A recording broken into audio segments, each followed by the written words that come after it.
जदि आपण मानकु कम टाइम रे किछि भलो जिंस जोटा हेल्दी भी रहितबो बनैबार अछि आजिर ही रेसिपी को फुल वॉच करंतु। आज आमे बनैबा बन डोसा जोटा कि देखिया ପାଇଁ बहुत सुंदर ता छड़ा खूब कम तेल रे बनिबो बहुत शीघ्र बनिबो। नमस्कार मु प्रियदर्शिनी आपण मानको अनेक अनेक स्वागत करछि मो YouTube चैनल को। आजिर रेसिपी जदि आपण मानको भल लागिबो वीडियोटी को लाइक करबा सहित एमति नुवा नुवा रेसिपी देखिया ପାଇଁ मो चैनल को सब्सक्राइब करनेबे। तेबे चलंतु आजिर रेसिपी स्टार्ट करबा। आजिर बन डोसा आमे बनैबा ता ପାଇଁ हमको दरकार प्रथमे सुजी। तो एठी मु गोटे गिना प्राय सुजी नहीं जाइछि आ मोटा दाना वाला नहीं आपण मानक पाखरे मोटा दाना किंबा जदि सरू दानार सुजी अछि ताहले आपण माने नै परिबे कारण आमे को परे ग्राइंडिंग करबा। तो एठी मु गोटे बाउल नहीं जाइछि बाउल ले दे दोछि गोटे गिना मोटा दाना वाला सुजी। पैकेट सुजी अपेक्षा बा सरू दाना वाला सुजी अपेक्षा ये मोटा दाना सुजी रे खुबा खोला सुजी रे हमर बहुत जिंस मिसी जाइताय जेमति कि डाली गहम ए भले जिंस सब मिसताय आपण देखि कि याको सब बाहर कर नेबे। सुजी परे मु एतिरे अध गिना पाखा पाखी दे दोछि फ्रेश दही आ दही जमा भी पतला वाला नेबेनी एमिति खंड खंड वाला दही नेबे। तो एठी अध गिना जदि चामच हिसाब रे म कहबी ताले बड़ 4 चामच मु एठी दही दे दोछि आ दहीटा टिके खट्टा न होबा दरकार टिके फ्रेश रहइबो जेमति खाइबा पय भल लागिबो। एबे दही एवं सुजी को भल भाबरे मिसई नबा। एठी आपण माने बिल्कुल भी पानी देबेनी प्रथमे दही सुजी को भल भाबरे मिसई नेबे ताकू कि समय हमें कवर कर रखिबा जेमति सुजीटा टिके फुली जिवो। तापरे आपण माने जेतबे पेस्ट बनेबे सेतबे आवश्यक अनुसार पानी देबे बा सेतबे बैटरटा जदि काठ रही थाए ताले आमे पानी दबा। तो एठी सुजी एवं दही को भल भाबरे मिसई नै कि मु 5 रु 6 मिनिट याको रेस्ट दे दोछि। ता भितर आमे जहाँ भी परिबा पकेबा जहाँ भी इंग्रेडिएंट्स आमे ऐड करबा से सब को सजाडी नबा। तो एठी देखंतु 5 रु 6 मिनिट हमर रेस्ट दे सारलेनी। तो एठी सुजी बहुत बढ़िया से फुली जाइछि बिल्कुल भी पानी नहीं बहुत भल भाबरे सुजी दही को सोक कर नेछि। तो एबे हमें कोन करबा ना ग्राइंडर जार रे ए सुजी रो बैटर को दे दबा आ भल भाबरे गोटे स्मूथ वाला पेस्ट करके नै आसीबा। ए जगह रे आपण माने चाहिए अल्प टिके पानी दे परिबे। एबे हमें गोटे मिक्सिंग बाउल भितरे आमे जो बैटर प्रस्तुत कर रखितले ताको ढाळी नबा। ए बैटर रो कंसिस्टेंसी आपण माने देखि पारथिबे ना बेसी पतला रहिछि ना मोटा रहिछि। परे आमे जेतले परिबा सब ऐड करबा तापरे आमे पानी दबा। तो एठी परिबा भितर मु नै जाइछि कोरी रखिथिबा गाजर ता संगरे अल्प किछि कंचा लंका आ बहुत सारा धनिया पत्र छोटा आपण माने ग्रीन मटर पकई परिबे किंतु ग्रीन मटरटा सिझिया पे बहुत टाइम लगे हल्का टिके भाजी के क्रॉस करके आपण माने एतरे दे परिबे। तापरे स्वाद अनुसार मु एठी लूण दे दोछि। एबे भल भाबरे बैटर को परिबा सहित मिक्स करि नबा। आ जदी हमरो पानी आवश्यक पड़े ताले हमें दबा किंतु एठी आपण मानको मु देखौछि पानी रो बिल्कुल भी आवश्यक रहिनी।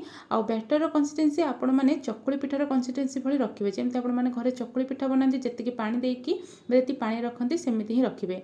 एबे मु अध चमच पाखा पाखी खाइबा सोडा दे दोछि और अल्प टिके पानी देकी आको भल भाबरे मिसई नउछि। जदि आपण माने इंस्टेंट बनौछंती ताले आपण माने सोडा किबा इनो यूज करि परिबे नहले गोटे राति पर्यंत रखिले एटा बहुत बढ़िया से फुलिबा सहित नरम आसीबो। एबे हमें डोसा बनाया पई गोटे तड़का पैन यूज करबा। तो आज हमें एतरे ही बनेबा। तड़का पैन को भल भाबरे टिके गरम कर साला परे अल्प टिके मु तेल दे दोछि माने अध चमच पाखा पाखी तेल गरम हे साला परे गोटे करचुली पाखा पाखी मु एठी बैटर दे दोछि।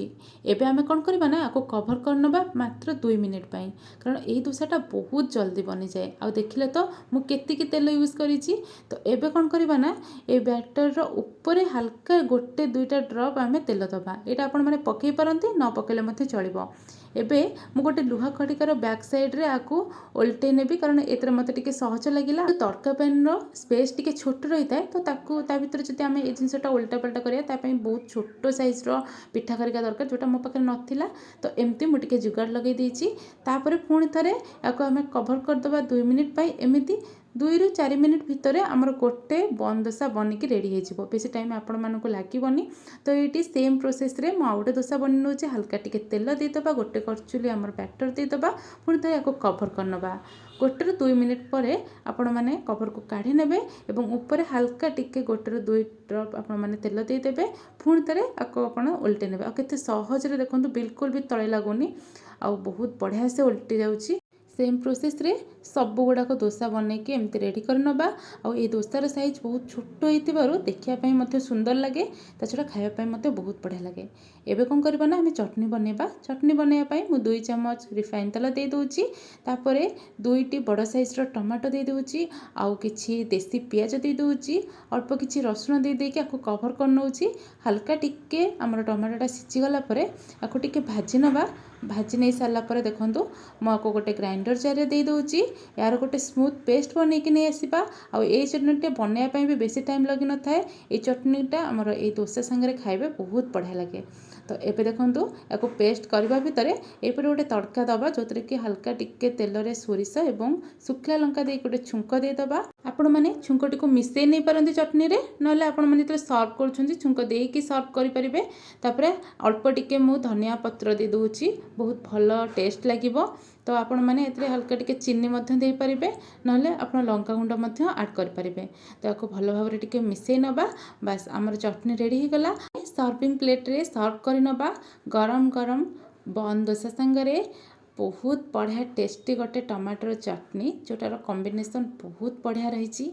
सकाळु सकाळु छुआ मानक पई टिफिन, समस्त ब्रेकफास्ट रे आपण मानक किछि भल बनिया पड़े, जोटा समस्त को खाइबा पई पसंद लगे और खास करके छुआ मानक टेस्ट लगे दरकार। ताहले एई रेसिपी को निहाती ट्राए करंतु, जोटा छोटरू बड़ पर्यंत समस्त को बहुत भल लगे। कम तेल जेहेतु आम बनाऊे, यहाँ बहुत हेल्दी रही। यदि आपण मैंने बिना पियाज रसुण बनवाई चाहते, ये चटनी को स्किप करके आपण मैंने गरमा गरम या खाली पेटे खाईपारे। तेज आशा करुच्ची आज रेसिपी आपण मानक निहाती पसंद आसथिबो। जदि पसंद आसी वीडियो को लाइक शेयर कमेंट करने सहित मो चैनल को सब्सक्राइब करंतु। रोची नमस्कार, देखा पुणी गोटे नुआ रेसिपी सहित नुआ वीडियो रे।